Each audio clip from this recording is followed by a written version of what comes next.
Pylos, traveler.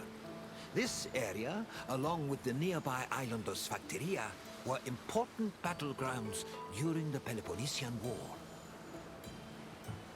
I always find it a shame that such lovely-looking places were exposed to so much violence. It's difficult to take pleasure in relaxing on the sand, knowing how stained it is with blood. The Peloponnesian War was a great conflict between rivals Sparta and Athens. It lasted many years and cost a great number of lives on both sides. The battles of Pylos and Sphakteria occurred almost one after the other, and culminated with one of the most surprising outcomes in the entire war. But I will not spoil it for you. You'll have to experience it on your own. I'll wait for you at the end of the tour.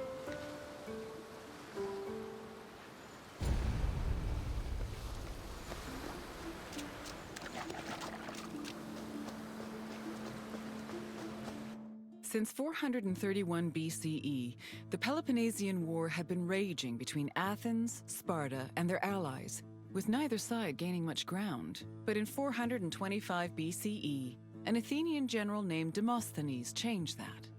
After a storm forced his fleet to stop in Pylos, Demosthenes realized a military presence in the area would give them an advantage against Sparta. Unfortunately, the fleet strategists did not believe him, and left Demosthenes in Pylos with 5 triremes and 1,000 men. The Spartans, meanwhile, were too busy celebrating a religious festival to notice the enemy on their doorstep.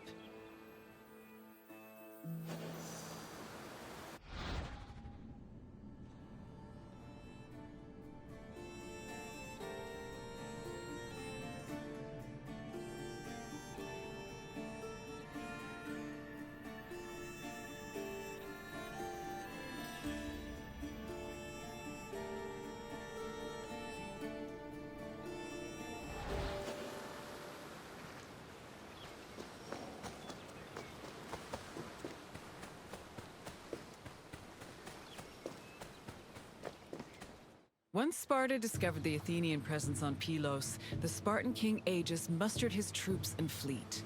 Sparta then descended on Demosthenes' outpost, attacking from both the sea and the mainland. The Athenian general had to mount a hasty defense. He pulled his boats back to the foot of the ramparts and fixed them in place with stakes, providing extra cover. Then, going against all the established rules of battle, he descended with his hoplites to fight on the rocky shore, where he believed the Spartans would disembark. His gamble paid off, and the Spartans did indeed attempt to land at this location, though Demosthenes' forces made them hesitate. One of the Spartan leaders, Brasidas, decided to make the first move by ramming the rocks with his boat, exclaiming, "It's only a few planks." He paid for his actions when his shield slipped into the sea after descending from his boat, leaving him open to many blows. The battle raged on into the night and continued to the next day, remaining locked in a stalemate. However, on the evening of the second day, Athenian reinforcements arrived.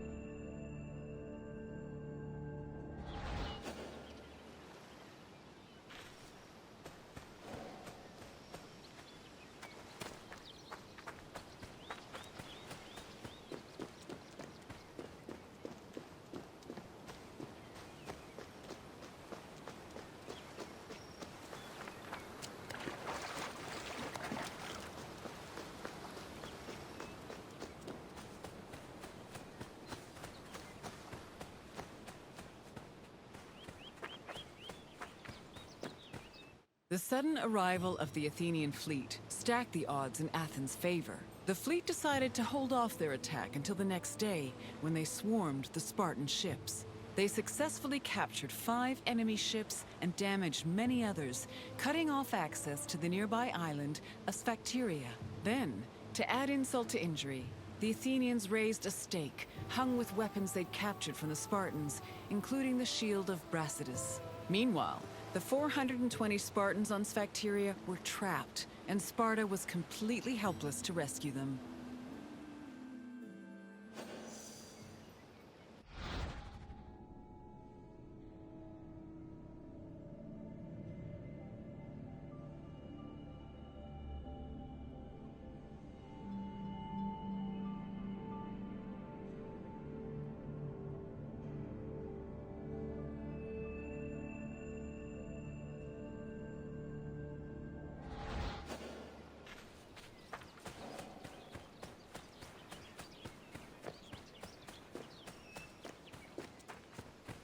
With 420 of their men trapped on Sphakteria, Sparta needed to reevaluate their position. The Spartans on the island were essentially the Athenians' hostages, and Sparta could not move to rescue or resupply them without putting their lives in danger.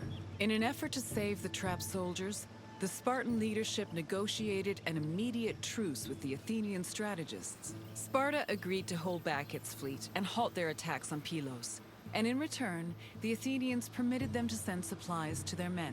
In the meantime, Sparta sent ambassadors to Athens to try and negotiate a better deal.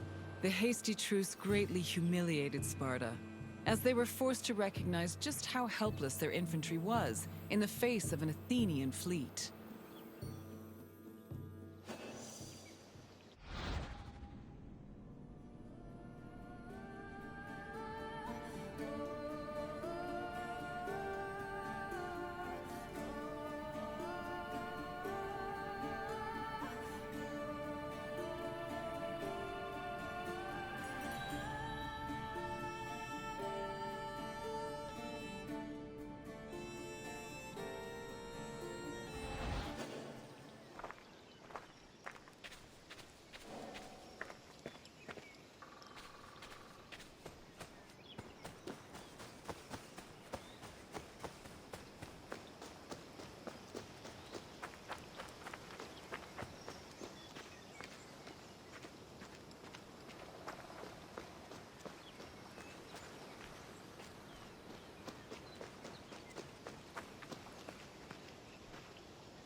To bargain for the safety of their men, Sparta sent ambassadors to Athens to propose a cessation of hostilities. The ambassadors tried to emphasize that their situation was not a result of strategic incompetence or lack of strength, but rather plain bad luck.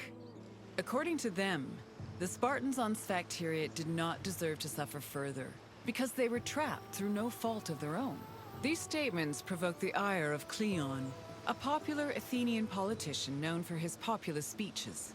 Cleon insisted that the terms of negotiations be discussed openly before the assembly and the Athenian people, instead of in private. The Spartan ambassadors were not as comfortable with public speaking as the Athenians, so they decided to leave.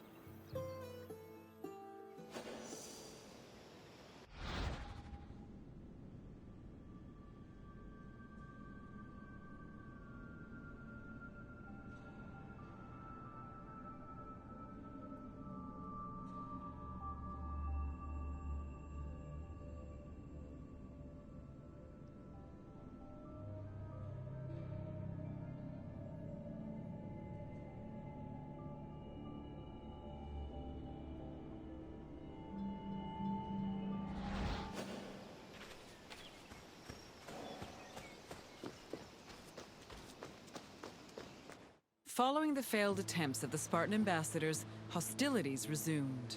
Back in Athens, Cleon took matters into his own hands.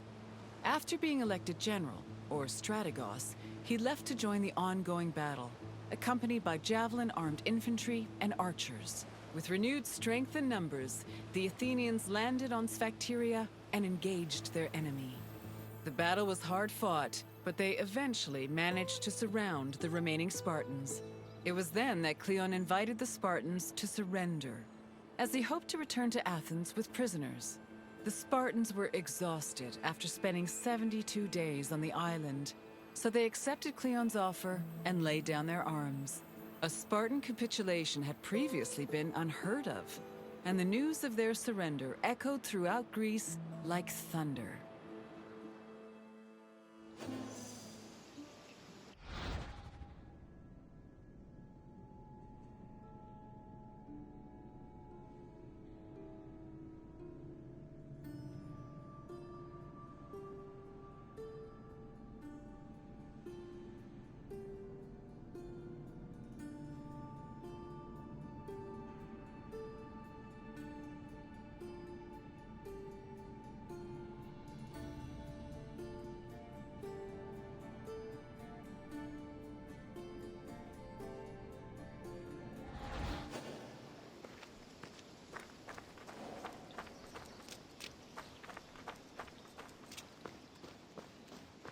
The Spartans' capitulation completely changed the course of the Peloponnesian War. Athens used their new prisoners of war as leverage and threatened to execute them if Sparta ever returned to pillage their lands. This gave the Athenians the freedom to conduct their own raids, which were aided further by their eventual seizing of the island of Cythera. Sparta tried to negotiate for peace, but were unsuccessful. Cleon, meanwhile, was emboldened by his victory and continued to gain popularity with the Athenian people. Popularity that translated to power.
I hope you enjoyed learning about the battles of Pylos and Sphakteria. The battles were hard fought by both sides, but Athens' victory gave them an enormous boost in morale. It encouraged them to be more aggressive, and it was some time before Sparta recovered from the aftershocks of their historic surrender. Now, is there anything else you'd like to do? Then I will say farewell. Though I hope our paths will cross again someday.